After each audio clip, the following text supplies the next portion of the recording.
Próxima atração, Memória Viva.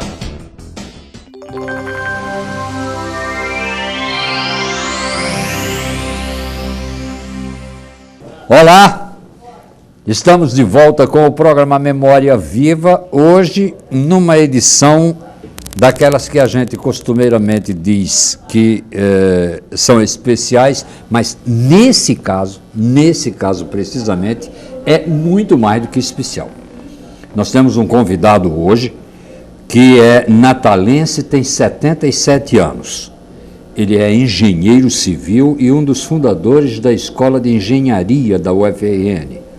Foi fundador e superintendente da Rádio Trairi de Natal, diretor superintendente da Teodorico Bezerra Indústria e Comércio Limitada, empresa de beneficiamento de algodão, diretor do Departamento de Viação e Obras Públicas no governo Aloysio Alves, secretário de Estado de Transportes e Obras Públicas no governo José Agripino Maia, diretor das construtoras Contral e K. Bezerra.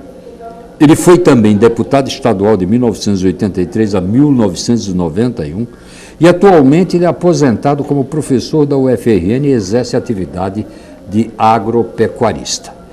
Ficou faltando dizer que ele foi menino no Grande Hotel da Ribeira. Ele viu toda uma época de ouro que predominou naquela fase imediatamente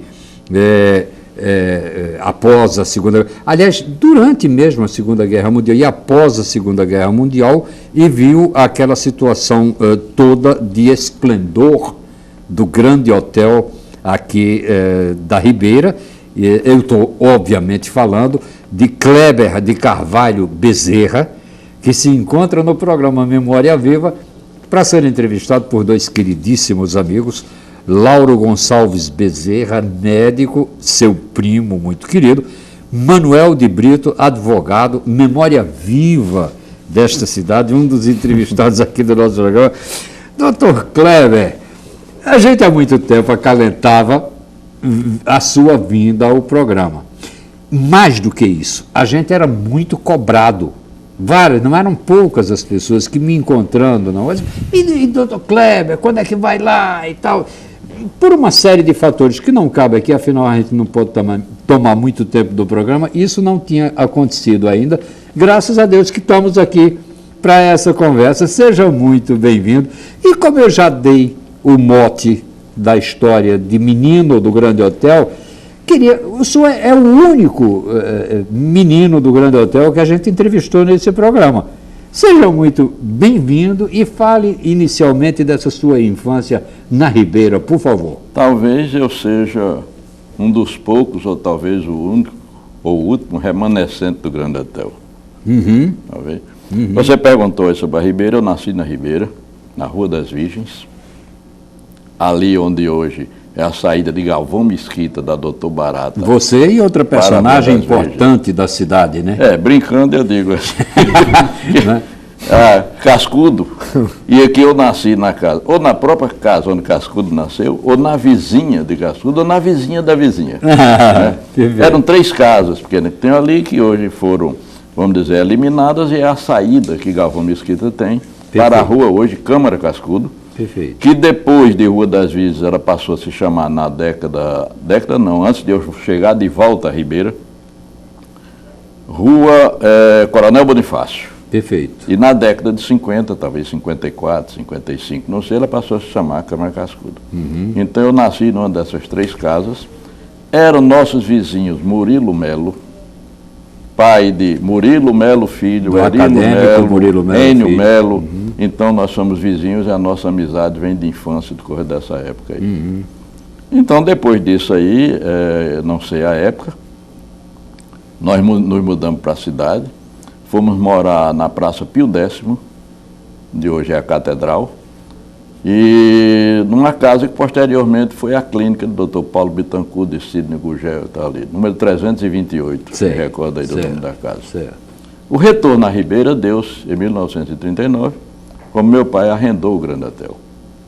Ele arrendou o Grande Hotel. O Grande Hotel deve ter sido construído em 38, inaugurado, me parece que maio de 39, mas só veio a funcionar no dia 1º de setembro de 1939. Você era menino de que idade, Kleber, nessa época? Eu voltei ao hotel com 6 anos de idade, 6 exatamente. anos de idade. Você já percebia as coisas? Eu e minha irmã, Sânzia, com 2 meses de idade. Fomos morar no hotel, sair do hotel para casar. Certo? Perfeito.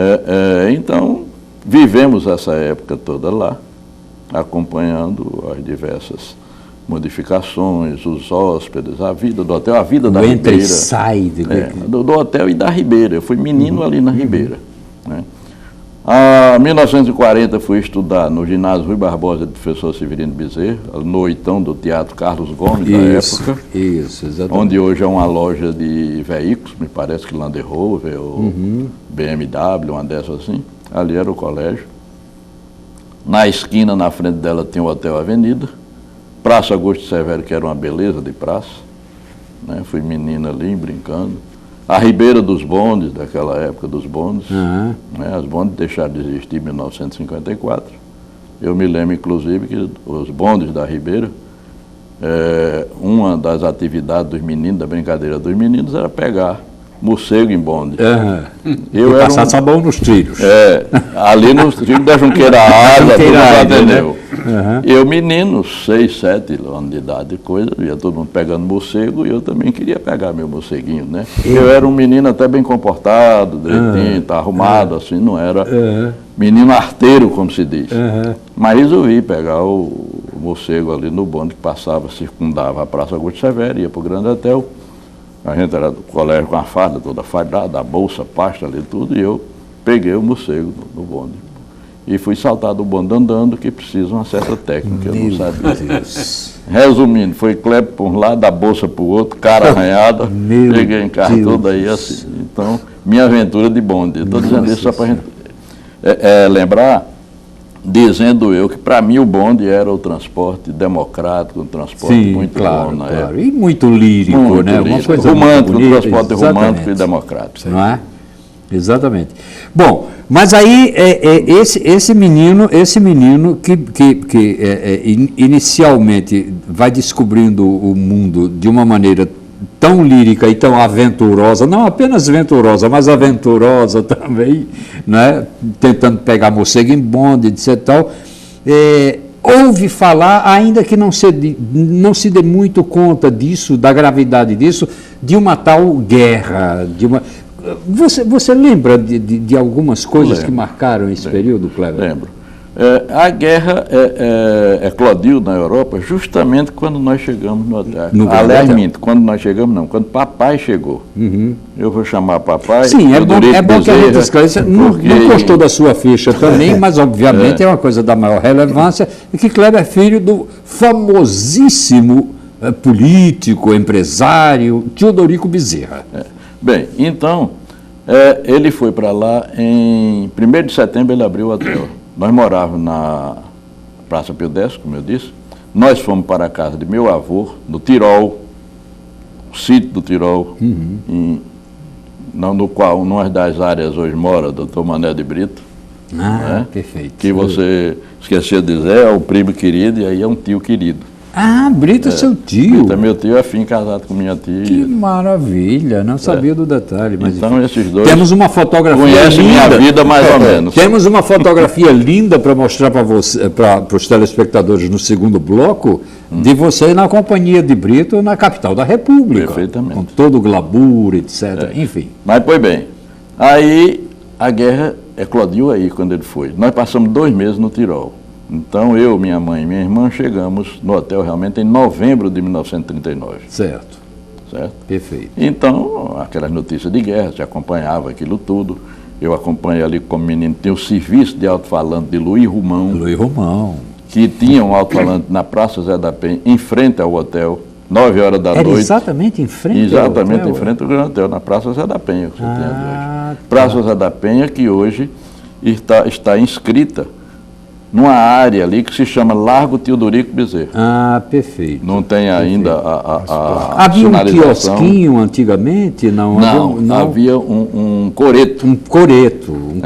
Era um Uma coreto. espécie de pavilhão, né? Os coretos, as praças todas tinham coreto. Onde as bandas de música faziam as retretas. Perfeito, né? Perfeito. Então tinha na Praça Pedro Velho, tinha na Praça André de Albuquerque, tinha na Praça 7 de Setembro. Era a Praça 7 de Setembro, tinha na Praça José da Penha, que eu disse, Praça Gentil Ferreira, no Alecrim. Perfeito. Eu assisti diversas retretas, frequentemente eu assistia em frente ao Grande Hotel. Na Praça José da Penha, assisti muito na Praça Pedro Velho também. Todas perfeito. elas tinham a retreta, banda de música militares e tal, que ia para lá. E aí você, como menino, já tinha notícia de que personalidades importantes... Juntava gente para ver as notícias da guerra de lá. Né? E as personalidades, quer dizer, que moraram no hotel, vinculadas à guerra, que é o que você me parece que está interessando, foram diversos militares. O comandante aqui, na época do Exército, era o general Cordeiro de Farias. O general Gustavo Cordeiro de Farias. Não é o Oswaldo que foi governador de Pernambuco, é o irmão dele. O irmão dele. E ele morava com a família lá no hotel. Tinha um filho, era inclusive. Era comandante da região, não era? Não, era comandante daqui local. Da guarnição. Da guarnição. Não era da guarnição, Brito disse bem, a guarnição. Não era o 16 RI. Era de todas as guarnições, era o general, porque eu acho que os comandantes dos quartéis, assim, eram coronéis. Né? Perfeito. Exatamente. Perfeito. Então ele era o comandante, chefe. Eu me lembro, por exemplo, eu voltarei ao general Cordeiro de Farias, eu me lembro de Pearl Harbor. Do episódio famoso, do bombardeio dos americanos. O que é que eu me lembro de Pearl Harbor? Eu menino, e a certa hora os rádios, naquele tempo, que os rádios a gente ouvia mais descarga do que a notícia, aquele barulho todo, eu menino. Verdade. E o pessoal apavorado. Sem contar que tinha que deixar um tempo para esquentar as válvulas. Era as válvulas, né? E então, eu como menino no hotel, vi o barulho do pessoal conversando, atacaram o Pearl Harbor. Eu não sabia o que danado era Pearl Harbor, mas aquilo me marcou, pela angústia das pessoas. E eu perguntei, o que é Pearl Harbor? É uma base no Pacífico. Que diabo é uma base no Pacífico? Mas isso quando? Dezembro de 1941, né? Novembro, dezembro de 41. Isso. E os militares, então, se hospedavam lá. O almirante Ari Parreiras hospedou-se lá no hotel. Ele deve ter passado lá talvez uns 6 meses, quando ele veio construir a base. Até a base ter condições de recebê-lo como morador, ele morava lá no hotel. Para mim, ele era um velho, grisalho, cabeça branca, devia ter o quê? 50 e poucos anos. Verdade, coisa, né? certamente. Então, certamente. ele com os filhos e tudo. E nós, flamenguistas, né? Eu devo dizer que eu comecei a torcer pelo Flamengo, porque eu brincava aí com os filhos do general Cordeiro, do almirante Ari Parreiras, e a gente brincando, e alguma brincadeira que eles vinham, que traziam e tal, lá do Sul, os meninos do Sul são mais sabidos do que a gente aqui, era mais sabido naquele tempo, uma brincadeira e tal, e cada um deles tinha um time. A gente ia representar um time. E um dizia, eu sou Botafogo, eu sou Fluminense, e você, eu não era nada, né? Aí me deram uns nomes para eu escolher. Qual é? Tem esse, Flamengo. Pronto, eu sou esse aí. Rapaz, você sempre foi uma Flamengo pessoa de inteligência brilhante. Não é porque afinal de contas... mas o nome, eu fui pelo nome. Bonito, o nome me agradou. O Kleber, você nesse período de você crescendo no Grande Hotel, você vai também descobrindo naturalmente, não é? Uma figura de uma singularidade, de uma importância, de uma capacidade de se relacionar com as pessoas extraordinária, um homem bem-sucedido como empresário, que vai se tornar um político igualmente bem-sucedido, que é o teu pai, não é? É uma descoberta também fascinante, né? Essa tua o dia a dia ali, quando a gente convive com o pai e tudo, muita coisa a gente deixa de observar. Né? As pessoas, isso é verdade. fora os amigos, as pessoas, observam melhor do que a gente que está convivendo diariamente e a gente não observa tanta coisa. Mas não tenha dúvida que ele teve uma vida muito, muito rica, né? Muito movimentada. Ele, até entrar na política, porque ele, vamos dizer assim, ele projetou-se na área empresarial inicialmente e depois na área política. A nível do hotel, eu me lembro, por exemplo, quando chegou a guerra, que os americanos passaram a frequentar aqui. Perfeito. Certo? Perfeito. Que é o que muita gente, todo mundo pergunta, os americanos, mas teve a parte do Grande Hotel de antes da guerra. Os hóspedes civis, os militares mesmo que moravam lá, entendeu? Que davam vida. Houve no Grande Hotel festas de carnaval. Olha. Certo? Uma com certeza eu me lembro. Famílias que moravam lá, doutor Francisco Gouveia de Moura, que era o diretor do saneamento aqui, muito animado com a família e tudo, e ocasionou essa festa que foi efetivada no salão de refeições do Grande Hotel. E, por sinal, era um salão muito bonito. Perfeito. Entendeu? Inclusive, eu estou divagando, talvez saindo Não, um pouco da não, sua pergunta, não, mas por favor, eu volto lá. por favor. Inclusive, no salão do Grande Hotel, nas quintas-feiras à noite, antes da guerra e durante a guerra, porque moravam lá famílias, né? Havia um conjunto musical no mezanino, que é no primeiro andar. Que maravilha. Rapaz, providenciava aquilo. Que maravilha. E o maestro desse conjunto se chamava Paulo Lira, O que era grande muito Paulo amigo Lira. de papai, e você deve ter conhecido Claro, e, claro e- que e ouvido muito falar nele. Era Paulo Lira no piano, e Paulo Lira trazia o resto da turma, violão, violoncelo, bateria, etc, etc. Então, nas quintas-feiras. Ô, Kleber, agora, a despeito desse momento que sempre trazia para as pessoas, né, doutor Brito, Lauro, essa sensação de uma certa angústia, você mesmo disse, mesmo como crianças, o que é Pearl Harbor, o que é Pearl Harbor, eu quero saber disso. A despeito disso tudo, havia um glamour, né, indiscutivelmente, e aí entram artistas de cinema que por aqui passam também. A gente sentia, via aqui, vamos dizer assim, a guerra de longe, né? Via Luiz Romão. Perfeito, Não é? perfeito. Rádio, de jornal, de revistas, que demoravam a chegar, né? E agora, esse problema assim da guerra, que a gente via bem toda essa movimentação, havia realmente esse romantismo da Ribeira. A Ribeira era o bairro da cidade, residencial e comercial por excelência. É verdade. Era o bairro Verdade. principal, já cedendo um pouco a cidade alta da cidade, né? Então, com a vinda dos americanos, então esse movimento cresceu muito. Inclusive, você deve ter tido a oportunidade, eu só soube disso depois, que o primeiro americano que veio aqui para prestar informações para o serviço secreto dele hospedou-se num Grande Hotel. É mesmo? Eu não me recordo agora do nome dele, porque ele veio depois no Hope, no Projeto Rita. E diversas vezes eu soube isso por entrevistas que eu vi dele nos jornais. Né?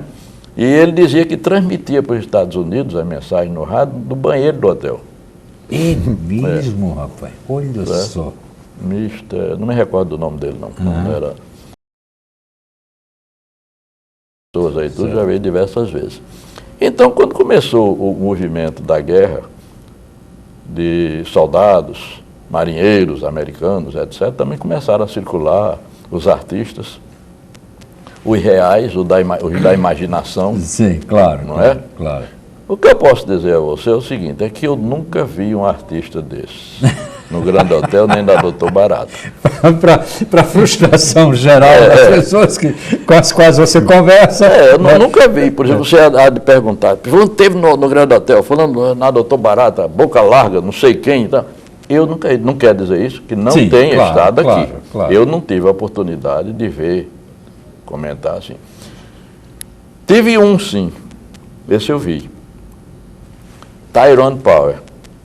Mas Tyrone Power esteve aqui em 1946, depois da guerra. Depois da guerra. Voltando de um safari, né? Que tinha Ele vinha África, da Argentina Ah, e ia, parece, então, para esse safari. Pilotando o avião dele, ele mesmo. Pilotando. E eu vi pelo seguinte, 46 tinha terminado a guerra. Tio Dorico era o agente da Pané, que funcionava no Grande Hotel, a agência da Pané.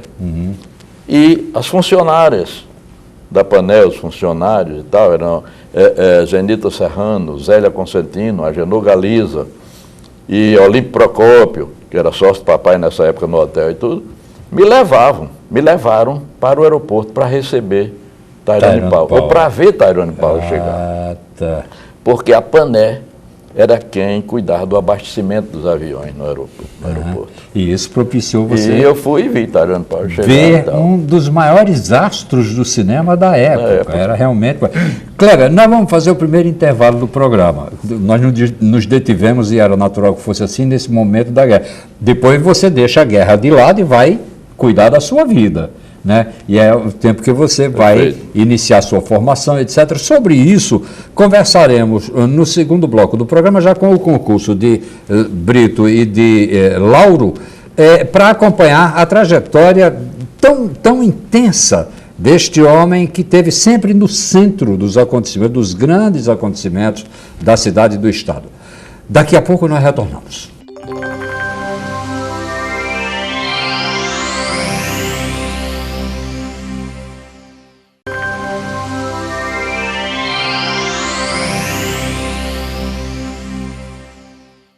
Bem, nós retornamos com o programa Memória Viva, hoje tendo o grande prazer de receber Kleber de Carvalho Bezerra, e eu gostaria de passar a palavra agora a um mestre da memória no Estado, que é Manuel de Brito, tio afim de Kleber, para participar da conversa. Brito, por favor.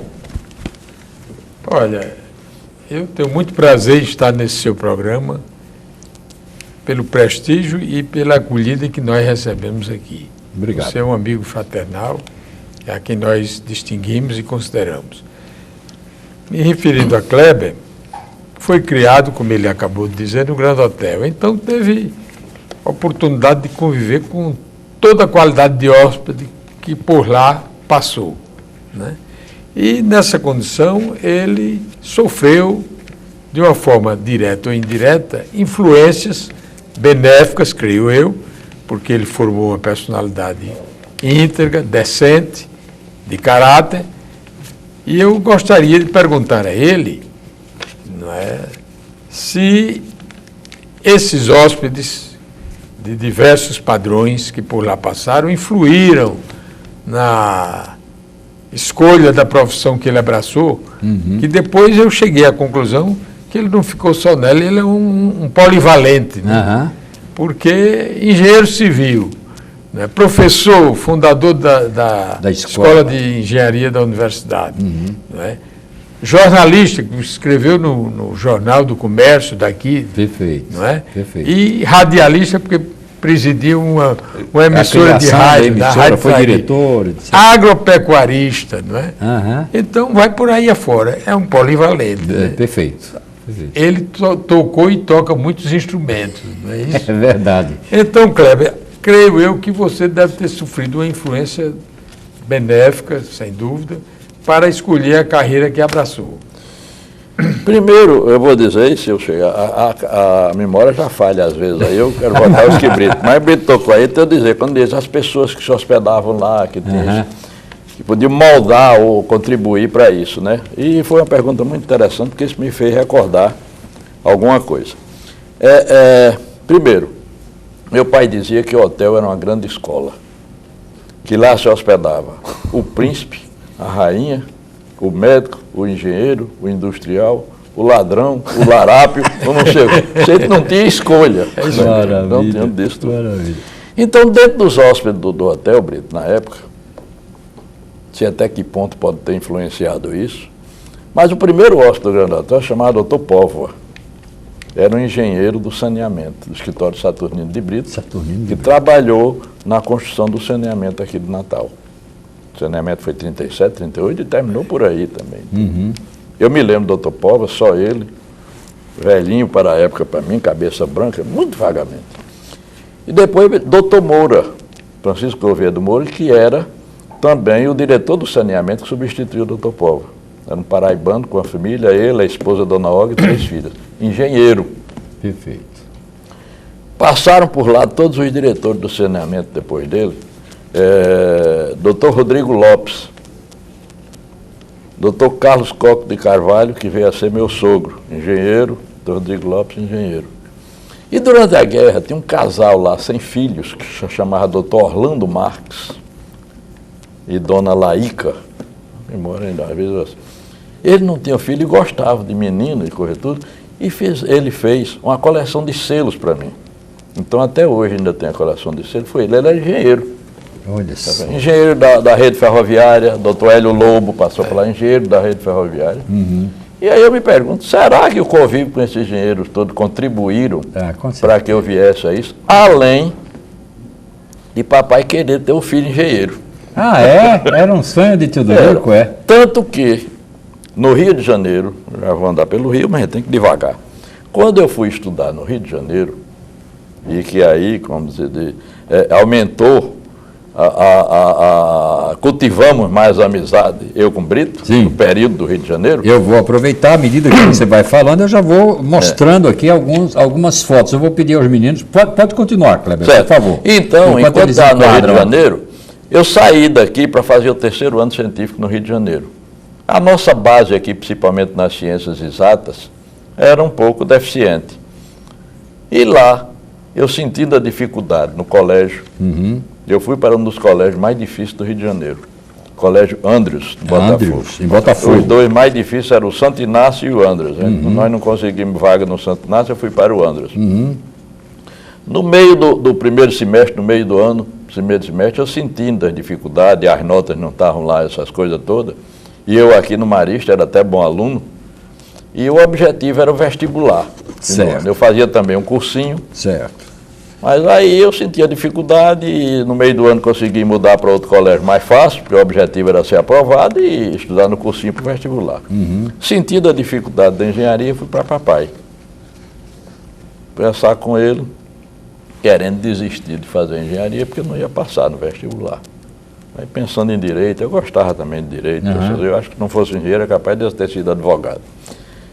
Para direito e tal, e a resposta que ele me deu. Você não tem pressa. Se não passar esse ano, passa no outro, passa no outro. Faça de conta que eu sou seu empregado e que estou trabalhando para você estudar. É mesmo? Aí eu morri.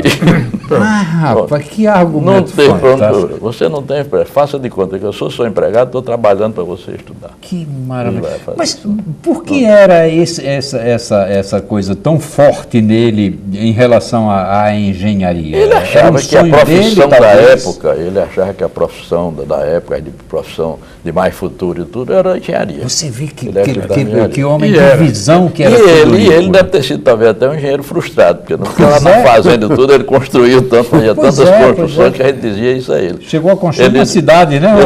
Ele não foi engenheiro, mas fez o filho engenheiro. É, que maravilha essa É. história. Mas enfim, aí você passadas essas fases, a gente está ganhando tempo, digamos assim, né?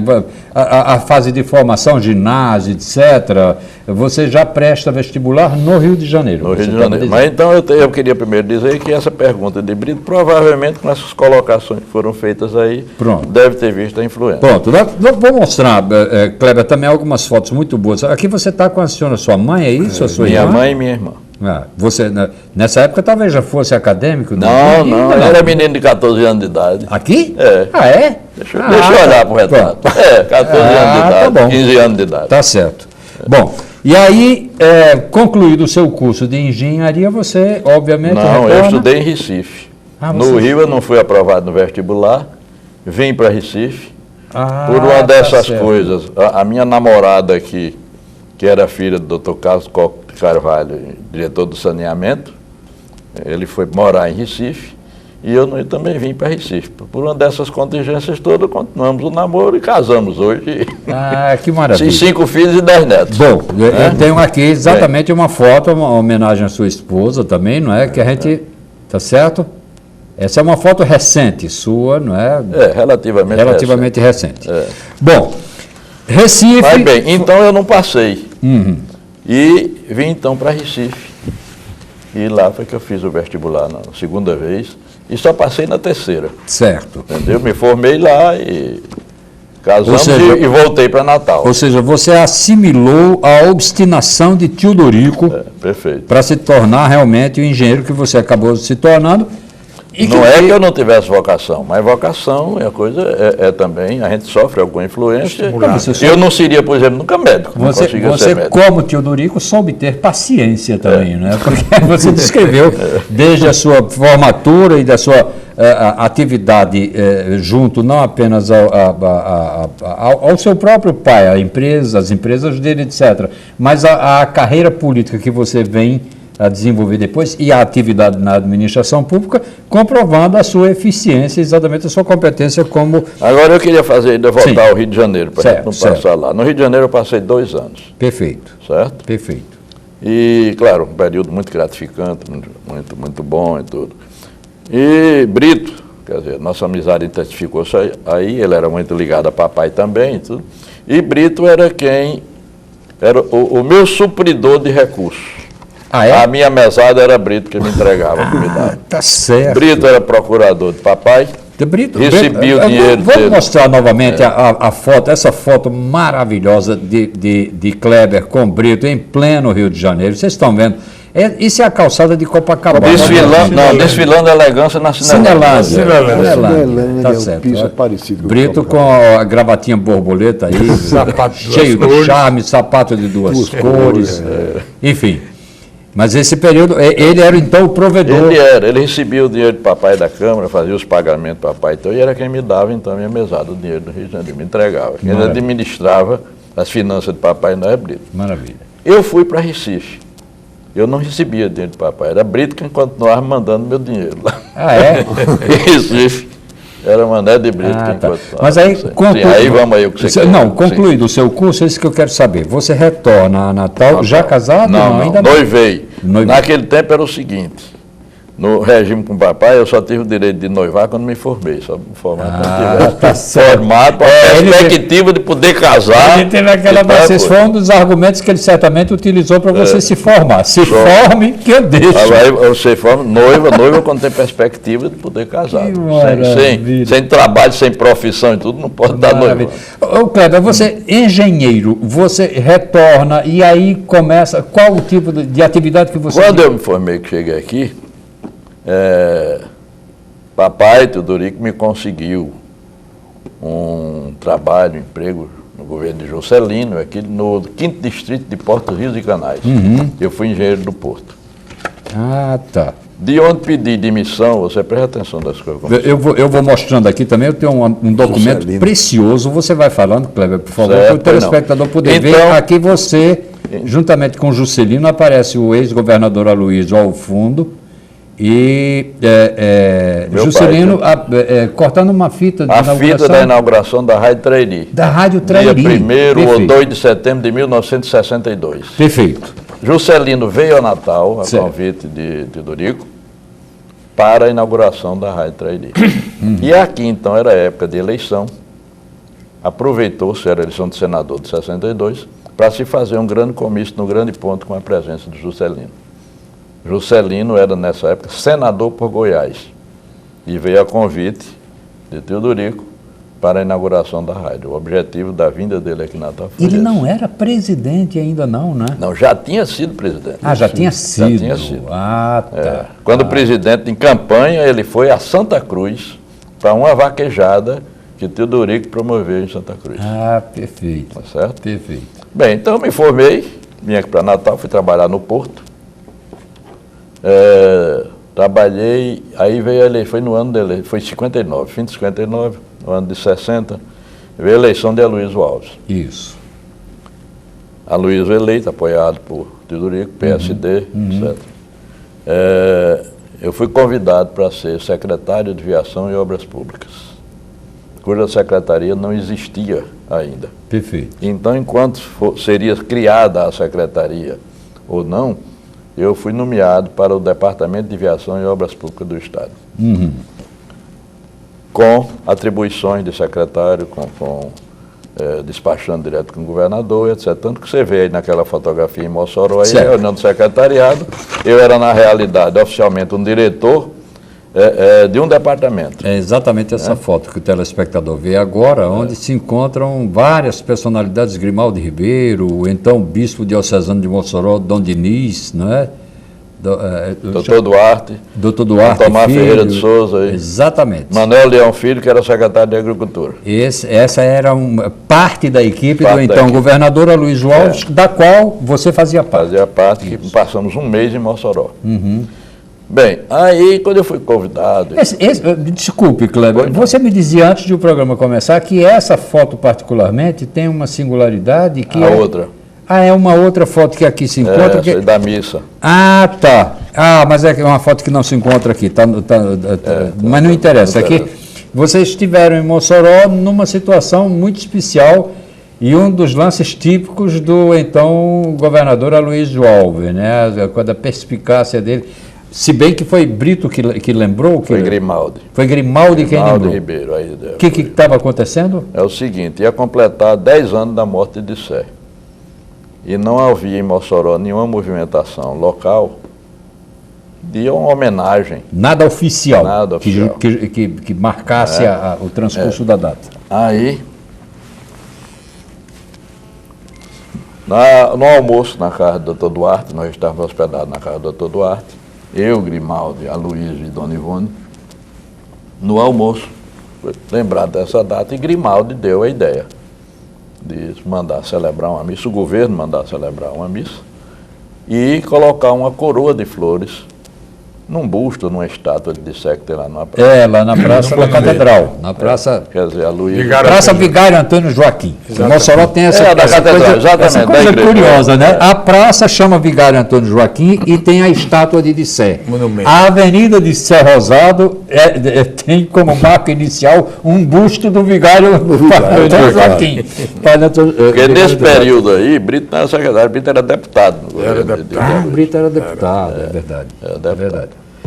Bem, então voltamos aonde? Não, essa é a sua participação já nesse estágio inicial. Aí eu estava dizendo isso aí. Então eu era funcionário do 5º Distrito de Portos e Canais. Para ser nomeado secretário, precisava ser colocado à disposição do governo. O Ministério negou, porque eu não tinha vínculo funcional. Eu era diarista de obras como funcionário. Eu aí, num ato, sei lá o que na época, pedi demissão do Porto para ser secretário. Quer dizer, para servir o Estado como a carta que eu fiz pedindo demissão. Eu tinha um emprego, um trabalho, se não efetivo, quase efetivo, para ir para um comissionado provisório ali tudo. Realmente passei um ano, né? Certo. Eu passei um ano. Certo. Aí fui cuidar de outras coisas, das atividades. Ao tomar essa atitude, você de alguma maneira vislumbrava já uma perspectiva de uma carreira política? Que você veria... Não? Não tinha pensamento de cargos eletivos, de vida nesse pública. Momento, assim. Deixa eu completar. Talvez até por isso eu tenha pedido demissão. Tá? Pois é, mas mas Teodorico já era um líder de uma enorme importância, um líder político de enorme importância, tanto que a eleição de 60 é decidida a partir de um acordo que é feito com o próprio Teodorico, que sai da disputa e Aloysio é candidato. É isso? Estou certo com isso? Isso. Exatamente. Bom, tem diversas nuances. É muito comprido para a gente não, é claro, não teríamos como. Mas é só a pergunta que eu quero lhe fazer para a gente já passar para o bloco seguinte. Filho de um líder político de tanta importância, você até então não tinha o menor vislumbre, a menor preocupação de ser candidato, de fazer carreira política? Não. Eu estava imbuído na atividade empresarial. Quer dizer, nós tínhamos negócios, usina de algodão, fazenda. Eu, pequena firma construtora, essas duas aí, construindo estradas. Ou não estava ainda construindo as estradas, eu construía, mas não podia construir a nível estadual, porque eu era o diretor do departamento. Sim, claro. Isso havia o impedimento. Então, quando eu saía, que eu construía a nível estadual. Tá. Certo? Então, eu era mais imbuído disso, inclusive porque os políticos da família, na época assim, eram Teodorico, na área federal, e na área estadual era Aloysio Bezerra, deputado estadual, e Jácio Fiuza, que era deputado estadual. Tá. E eu não tinha aquela vocação, assim, não era a coisa principal do meio. Eu gostava muito de política, acompanhando. Mas, como eu digo assim, como quem está na arquibancada torcendo. Eu não ia para dentro do campo. Tá certo. E ajudava, eu colaborava com o papai, tudo, mas como diz, nos bastidores. Um pouco nos bastidores, exatamente. Kleber, nós vamos agora fazer o segundo intervalo do programa E ao retornarmos, nós vamos aí, não há como evitar, nós vamos sim acompanhar você já no centro dessa atividade política, na condição de deputado, na convivência com grandes expressões da política nacional, etc., e no acompanhamento ainda da trajetória do seu pai, né, como uma espécie quase também de herança que você tem da figura de Teodorico Bezerra. Daqui a pouco nós retornamos.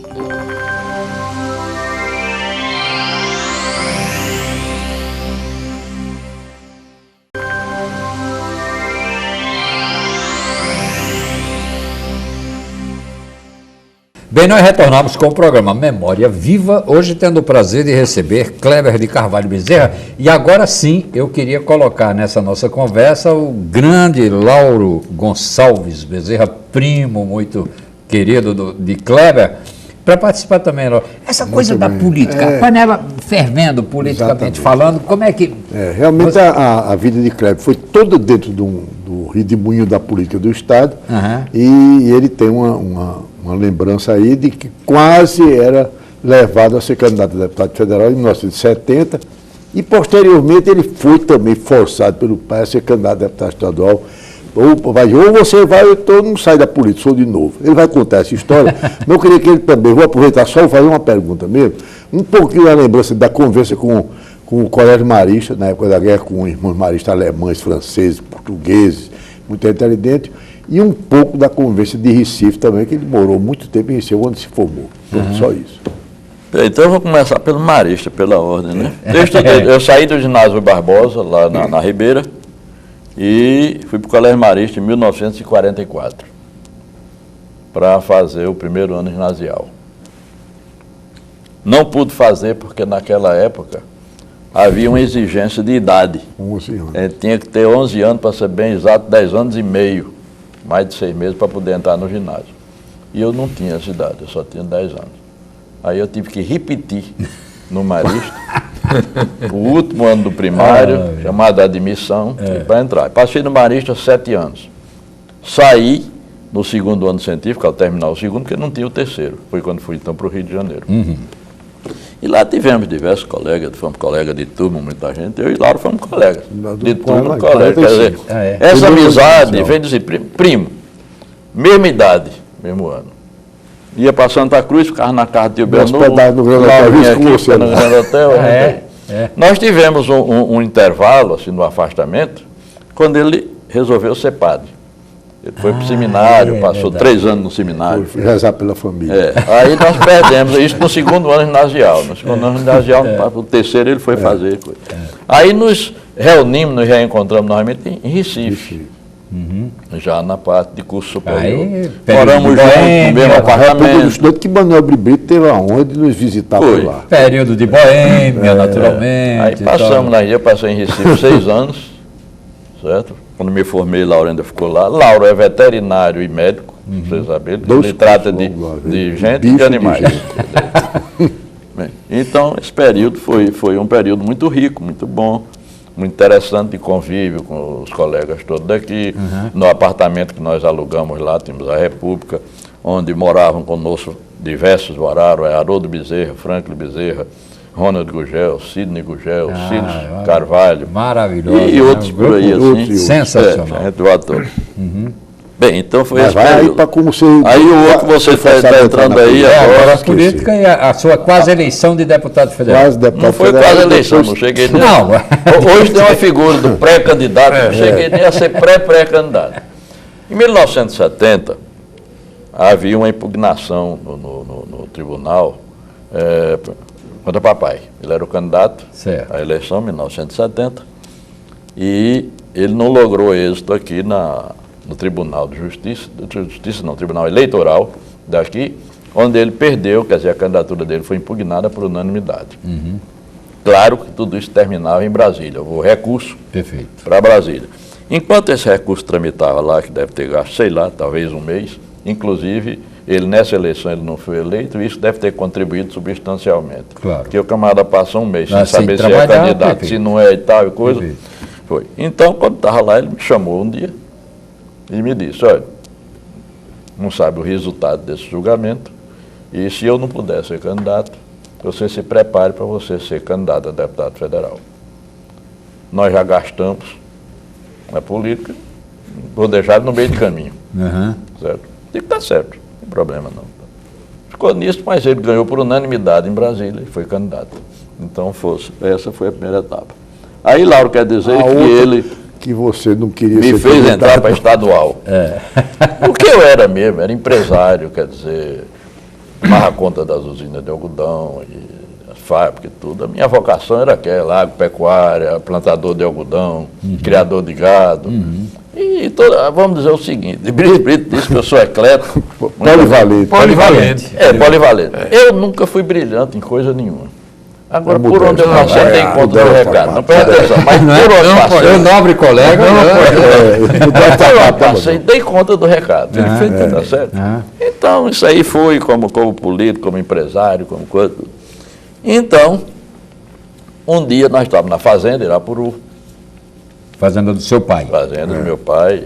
Ele já perto dos 80 anos. Quem administrava a usina desde que eu me formei? Vamos mostrando aqui, olha aqui, ó.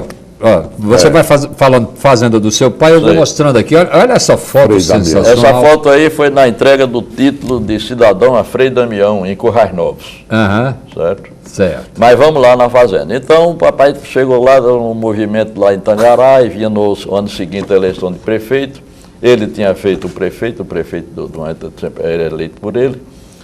E o prefeito queria, acho que outro candidato lá, uma coisa. Eu sei que ele teve um aborrecimento com o prefeito, chegou chateado na fazenda, e no outro dia de manhã, quando eu me levantei, ele estava varrendo lá um terraço. Ele estava valendo um terraço que estava meio enfesado. Para relaxar, procurar relaxar. Quando ele estava, bom dia, que é a benção e tal, coisa. Comecei a conversar, ele disse, olha, eu não quero mais, vou saber de política, eu vou deixar esse negócio de política. O que eu ganho dá para viver, tá certo? Então você veja se você quer ser candidato a deputado estadual no meu lugar. Eu, para não desiludir, digo, bem, vamos ver, vamos pensar no assunto e tal, por ali. E pensei que depois que passasse a raiva aquilo ali, ele esquecia, viciado em política, a vida dele era coisa, já com 80 anos de idade, quase com 80 anos de idade, eu disse, isso passa. Deixa eu mostrar outra foto enquanto você fala. Aí passa isso, no outro dia, eu não fui no escritório, nosso escritório era em frente ao Grande Hotel, ele estava no hotel almoçando e sempre eu passava lá para almoçar com ele, né? Aí eu passei no hotel, conversar, tudo bem, conversando, trocando ideia, aí ele virou-se para mim, perguntou, como é, resolveu? Você pensava que ele tinha esquecido? Eu pensei que o negócio...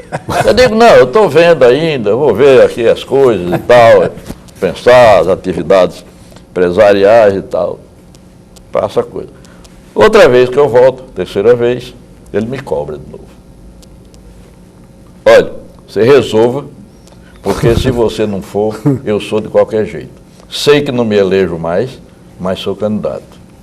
Vou perder. Agora, você só pode ser candidato para se eleger. Eu posso ser para perder, mas você só pode ser para se eleger. Que maravilha.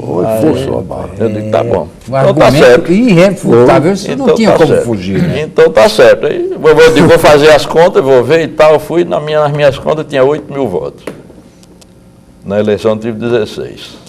Ele se empenhou pessoalmente. Não, ele já não tinha mais aquela atividade. Ele me levou a lugares, mas o pessoal dele, eu conhecia todos, o pessoal todo estava lá. Sabia os caminhos. Mas o lastro da base era de 8 mil votos, né? Você teve o dobro de... Com 8 mil você se elegia? Não. Não, né?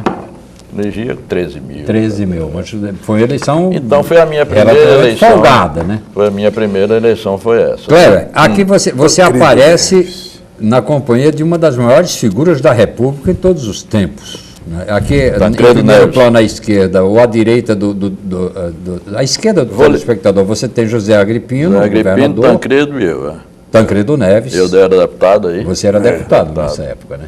A gente estava iniciando a caminhada. Da sua convivência com essas figuras, não vou falar do mundo empresarial, porque é tão grande, muito você vasto. Atuou tanto nesse, que é muito complicado você falar. Mas do mundo político, se você quiser naturalmente que fazer uma digressão sobre a atuação do seu pai, tudo bem, mas que grandes figuras, ou que grande figura, aquela que mais marcou você? Eu vou contar primeiro um episódio com Tancredo, e aí depois a gente vai para isso aí. Claro. Houve a escolha do colégio eleitoral. Tancredo esteve aqui, teve uma outra foto que você viu a gente aí num restaurante, parece no centro de convenções, não sei se está aí essa foto.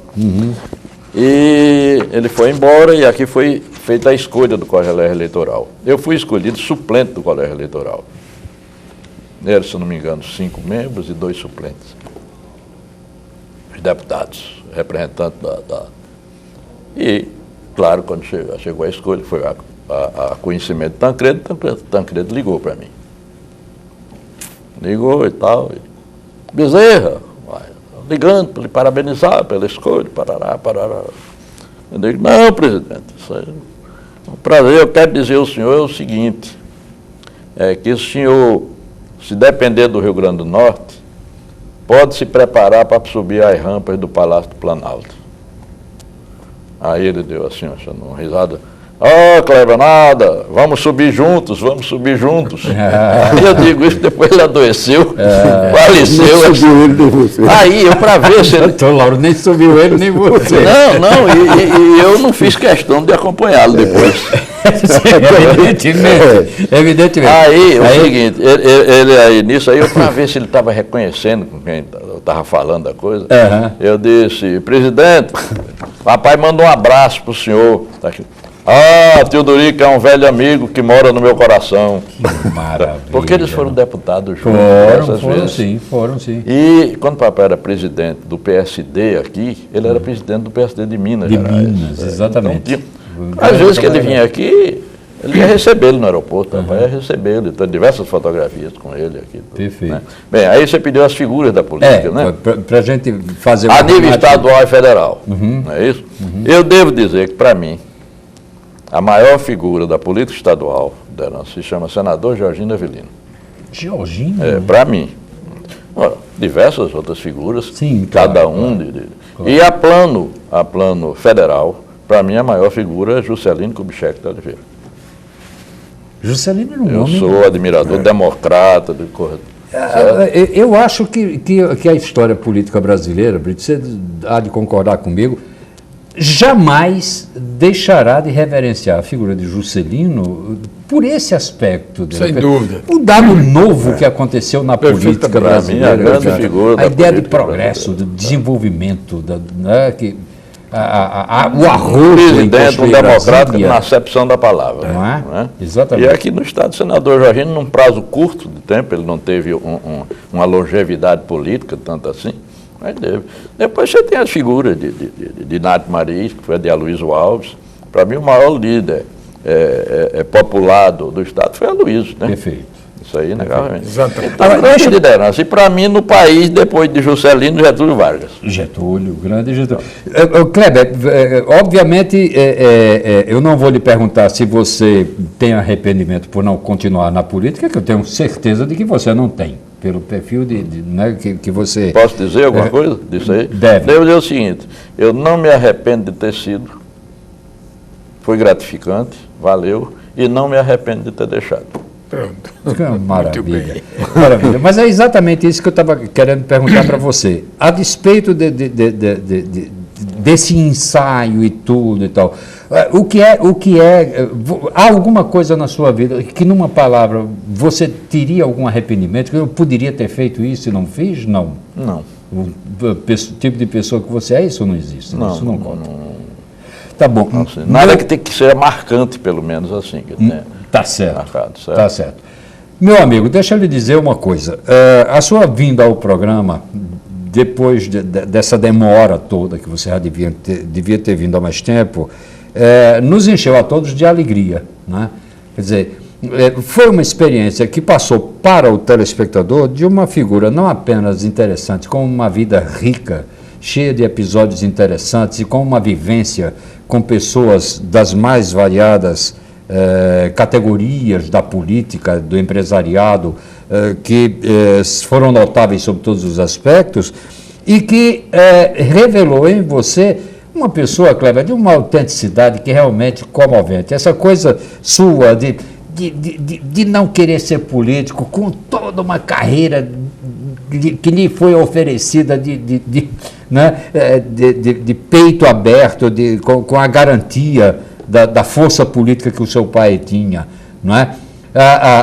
O estar à margem dos holofotes, essa coisa, essa simplicidade de você, que é um homem que a gente encontra nos sebos da cidade, que encontra circulando no grande ponto, encontrando pessoas, com essa cordialidade de sempre. É uma coisa verdadeiramente edificante, para usar um adjetivo que está meio fora de moda, mas que serve exatamente para caracterizar o tipo de pessoa que você é.